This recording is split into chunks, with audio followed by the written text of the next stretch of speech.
At -20 degrees centigrade, a full isobutane canister becomes useless because its internal vapor pressure drops below atmospheric pressure, effectively starving the burner.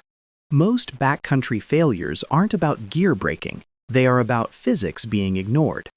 Your stove is not a heater, it is a life support system for turning snow into liquid water.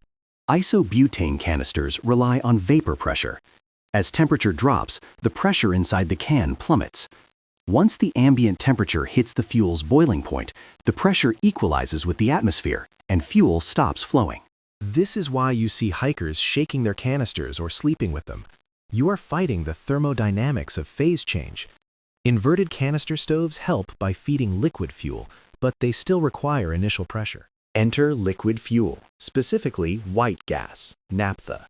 It wins in winter because the system is mechanically pressurized. You are the pump. You create the pressure gradient, rendering ambient temperature irrelevant to fuel delivery. However, energy density matters for weight efficiency. While white gas is reliable, alcohol is often touted for ultralight setups. But chemically, alcohol carries significantly less energy per gram than hydrocarbons. This leads to the weight-duration crossover. Alcohol stoves are lighter, but the fuel is heavy and inefficient. For a weekend, alcohol wins. For a week-long expedition, the sheer mass of alcohol required eclipses the weight savings of the stove. Altitude adds another variable. Atmospheric pressure drops, lowering water's boiling point. At 5,000 meters, water boils at 84 degrees Celsius. This doesn't mean you cook faster. It means you cook slower, or not at all. Because the maximum temperature of the liquid is capped at boiling, rehydrating food takes exponentially longer, burning more fuel. You must calculate boil time extension into your fuel rationing. Wind is the final efficiency killer.